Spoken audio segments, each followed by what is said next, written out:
आपले स्वागत. नव्या युगाची नवी दिशा देणारी प्रबोधन दिशा न्यूज.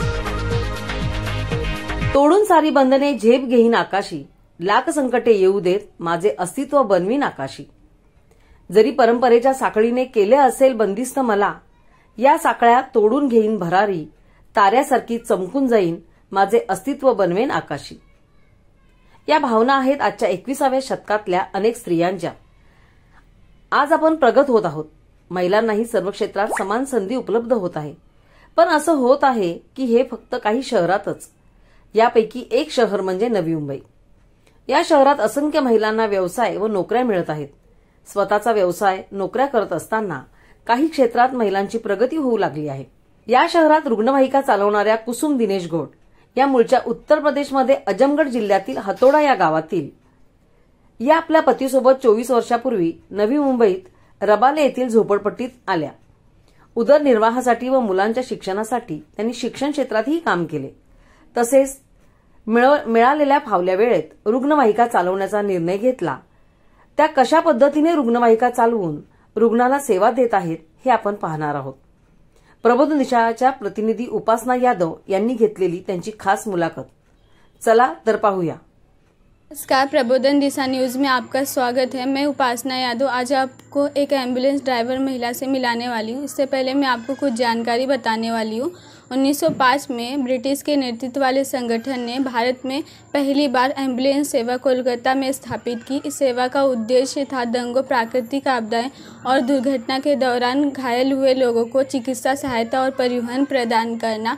जैसे कि हम सभी यह बात जानते हैं कि एम लक्ष्मी जी को पहली एम्बुलेंस महिला के रूप में चुना गया है. हम सभी यह बात जानते हैं कि हमें एम्बुलेंस की बहुत ज़रूरत होती है और अगर हमें सड़क पर घायल हुए लोग मिलते हैं तो हम तुरंत एम्बुलेंस का नंबर डायल करके तुरंत उन्हें सूचित करते हैं. इसी बीच हमारी भेंट एक ऐसी महिला से हुई जो एक महिला एम्बुलेंस ड्राइवर है. महाराष्ट्र के नवी मुंबई के रबाले इलाके में एक झोपड़पट्टी में रहने वाली एक महिला एम्बुलेंस ड्राइवर आज एक एम्बुलेंस ड्राइवर है. एक हाउसवाइफ से एक एम्बुलेंस ड्राइवर बनने तक का इनका सफ़र काफ़ी संघर्षशील था. तो आज मैं आपको इनसे मिलाने वाली हूँ. नमस्कार, मेरा नाम कुसुम दिनेश घोड़ है सर. और मैं सुबह के टाइम 9 बजे से 12 बजे तक हमारे रबाले एरिया में ही स्कूल था. वहाँ हमारा 3 साल से 5 साल तक बच्चे को पढ़ाती थी मैं. और उसके बाद फिर दोपहर को मुझे टाइम मिलता था. 12 बजे मैं खाली हो जाती थी. तो हमारा जो सीए सर थे वो बोले कि आप अभी दोपहर के बाद से क्या करना चाहती हैं या पूरा दिन घर पे बैठेंगे. तो थोड़ा सा मैंने टाइम लेके मैंने बताई कि सर मुझे भी दोपहर से कुछ ना कुछ करना है और कमाना भी है. तो सर बोले आपकी इच्छा जो है आप बताइए. मैंने बताई कि मुझे गाड़ी ही सीखना है. तो सर ने बोले कौन सा गाड़ी सीखना है, ड्राइवर में मतलब आप ऑटो चलाएंगे, कार चलाएंगे, क्या सीखना चाहती हैं. तो मैंने बोली पहला सीख लेने के बाद ही मैं बताऊंगी. तो मेरे को सर ट्रेनिंग सेंटर में डाल दिए. मेरा लाइसेंस भी मिल गया. बाद में मैं एम्बुलेंस को ही चॉइस की चलाने के लिए, क्योंकि हमारा एम्बुलेंस जो है एरिया में शाम को 3 बजे से शाम को 8 बजे तक जाता है समाज सेवा करने के लिए गरीब लोग को. तो उसमें का ही ड्राइवर मैंने बनी. अगर रास्ते में हमको जाते टाइम कोई भी हादसे में अगर कोई एक्सीडेंट हो गया या कोई गिर गया या किसी को मार लग गया तो हम ये अपना हॉस्पिटल तक छोड़ने का हम लोग का काम करते थे. ये हमारा प्रोसीजर. लेकिन एक महिला एम्बुलेंस ड्राइवर होना बहुत ही बड़ी बात है. जैसे कि इमरजेंसी होती है, अचानक कहीं पर सड़क दुर्घटना हो गया और या किसी डिलीवरी महिला हो गई, उसका इमरजेंसी होता है.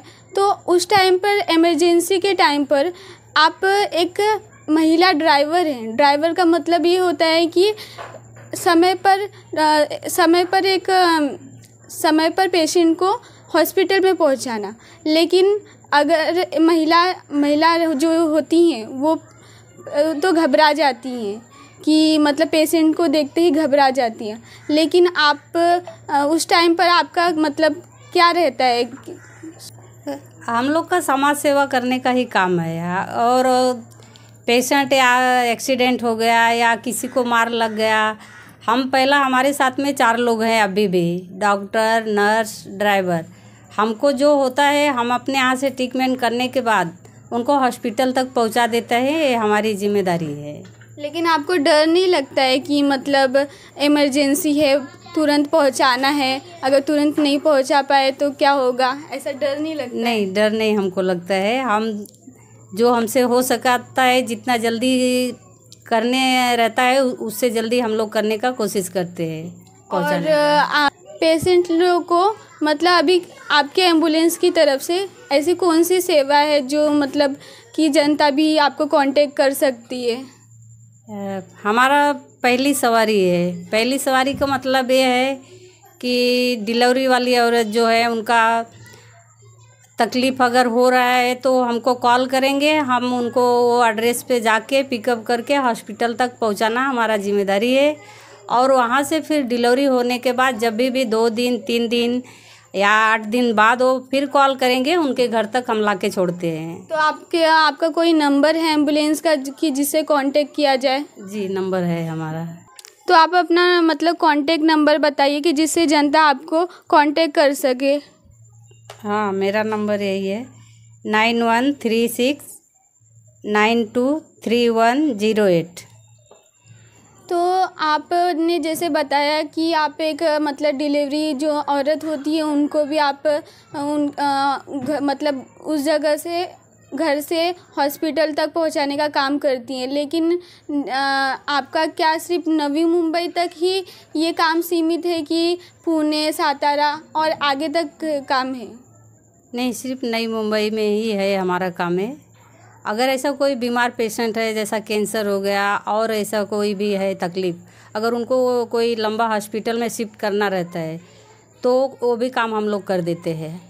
तो उनकी परिवार की तरफ से आपको कुछ सहायता या सहयोग मिलता है? हाँ, वहाँ अगर जाने के बाद कोई भी हो, वहाँ ये जो घर वाले होते हैं या कोई भी होता है हमारी मदद करने के लिए आते हैं। हॉस्पिटल में जब पेशेंट लेके जाते हैं वहाँ भी एक लेडीज समझ के वहाँ भी लोग जल्दी से आके मदद करने के लिए रेडी होते हैं। तो इस बीच मतलब अगर रास्ते में कुछ अचानक दुर्घटना हो गया या आपका एम्बुलेंस समय पर नहीं पहुंच पाया तो आप क्या करते हैं? हम कोशिश करते हैं कि ऐसा कभी नहीं होना चाहिए। अभी तक ऐसा हुआ नहीं है। तो अभी तक आपको ऐसे कुछ देखने को नहीं मिला है? नहीं, अभी तक तो ऐसा कुछ भी देखने को नहीं मिला है और भगवान करे आगे ना मिले तो अच्छी बात है। जो हम काम कर रहे हैं वो समय से सबको टाइम पे पहुंचाए, सबका अच्छा इलाज हो जाए, सबका जीवन संपन्न हो, वही हमारे लिए खुशी का काम। तो ये तो आपने बताया कि मतलब आप एक एम्बुलेंस ड्राइवर, समय पर आप लोगों को पहुंचाने का काम करती। आप एक टीचर होने के साथ साथ आप एक एम्बुलेंस ड्राइवर बनी। लेकिन क्या मतलब आपके घर से भी सहयोग मिलता है कि और या आपके काम को बढ़ावा दिया जाता है? हाँ, हमको घर से सहयोग मिलता है। एम्बुलेंस ड्राइवर बनने के लिए या टीचर बनने के लिए हमको घर से भरपूर सहयोग मिलता है। कोई नहीं मना किया कि नहीं आप ड्राइवरिंग क्यों सीख रही हैं या आप घर में बच्चे को संभालने का, ये टीचर का सिखाने का काम क्यों कर रही हैं।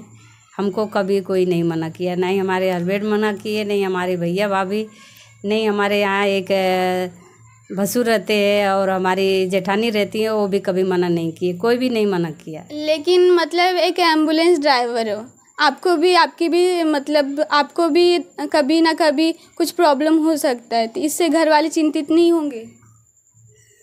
नहीं, चिंतित नहीं होते क्योंकि उन्हें पता है कि मैं घर से निकलती हूँ तो भी उनको बता के ही जाती हूँ।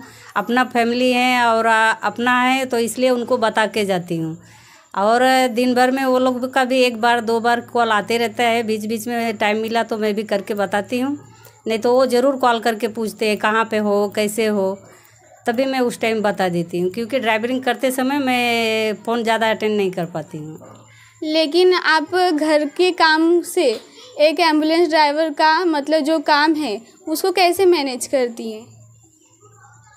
एम्बुलेंस का काम जो है जल्दी सुबह का तो रहता नहीं है। अगर सुबह का भी रहता है तो हम जल्दी उठ जाते हैं, कभी 4 बजे, कभी 5 बजे, जो हिसाब से काम रहता है वो हिसाब से हमें करना पड़ता है। कभी दोपहर को 2 बजे भी जाना रहता है तो हम आराम से उस दिन मैनेज करते हैं।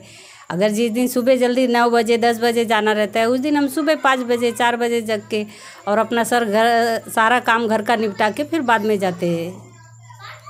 लेकिन आप एक झोपड़पट्टी में रहती हैं, ये बात आपको पता है।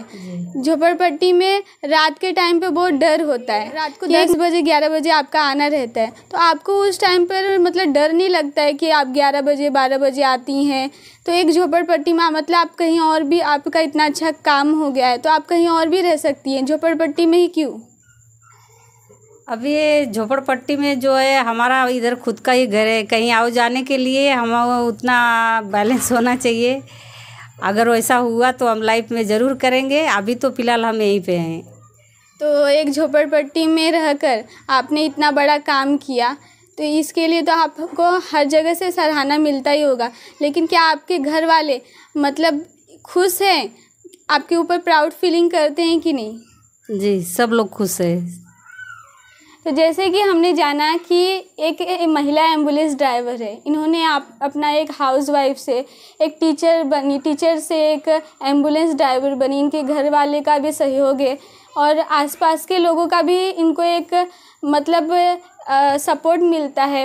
और प्लस जहाँ पे ये काम करती है वहाँ से इनके जो कर्मचारी है, इनके सर होते हैं और या इनसे बड़े जो भी होते हैं, वो सब लोग इनका सहयोग करते हैं। और एम्बुलेंस ड्राइवर जब ये काम करती हैं तो ये काम करते समय भी इनको एक अलग से प्राउड फीलिंग होता है कि मैं एक महिला एम्बुलेंस ड्राइवर हूँ।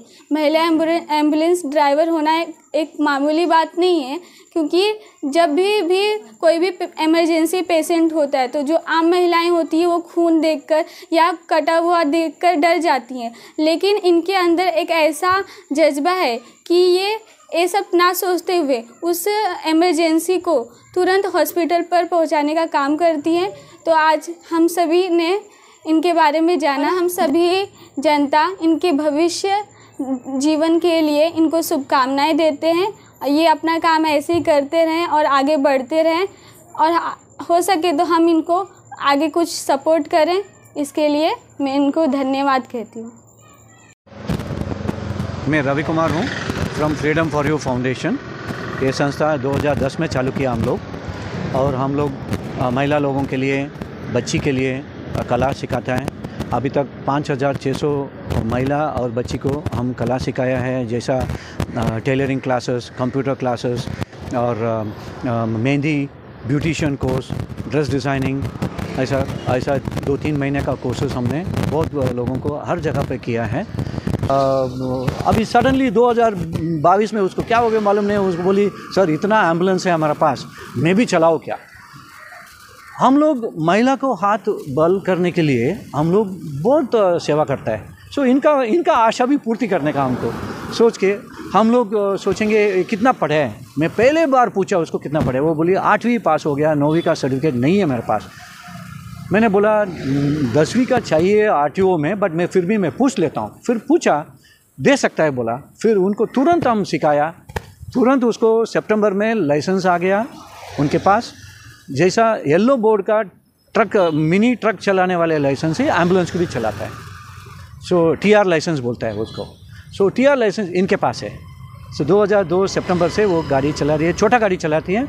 अभी हम इनको महिला लोगों का, जैसा मैंने पहले बताया, प्रेग्नेंट लेडीज़ को और बच्चे को छोड़ने के लिए लेके जाने का, हॉस्पिटल से, घर से हॉस्पिटल से उनको, वो सेवा के लिए हम तैयारी कर रहे हैं। इनको ये अच्छा चला रही है, वो उनको हम आशा पूर्ति करने के लिए हम बहुत आशा, हमारे लिए भी बहुत आशा है। ऐसे हम 2 महिलाओं को लॉयर बनाया हम लोगों ने। 35 साल में उन लोगों को आशा था, उनका घर में पापा नहीं था, सो इसलिए उनको आशा था लॉयर बनने का है हमको। सो हम लॉ कॉलेज में एडमिशन दिलवाया। अभी वो 4 साल के बाद हम पूरा 4 साल का हम लोग बुक्स दिलवाया उनको पढ़ने के लिए, बोला सब फ्री में दिया। अभी वो लोग थाना कोर्ट में प्रैक्टिस कर रहा है और कलवा में उनका खुद का ऑफिस में चला रहा है। ये लोग सब नवी मुंबई स्लम में रहने वाले महिला लोग हैं। सो ऐसा हमारा आशा है, हर महिला को जो उनका आशा है, उनको कला है, उनका हाथ बल करके खुद का पैर में खड़ा रहने का, वुमेन एम्पावरमेंट बोलता है, women independence, inclusive, diversity and equity, ये सब इक्विटेबल ये होना, DIE बोलते हैं हम लोग, DEI बोलते हैं, डाइवर्सिटी, इक्विटी एंड इंक्लूजन। सो वो मेन स्ट्रीम में आना चाहिए। हमारे जैसे बाकी लोग जैसा रहता है सिटी में, वो मेन स्ट्रीम में आने के लिए हम लोग हर सेवा करने के लिए तैयार है महिला लोगों को। Thank you very much.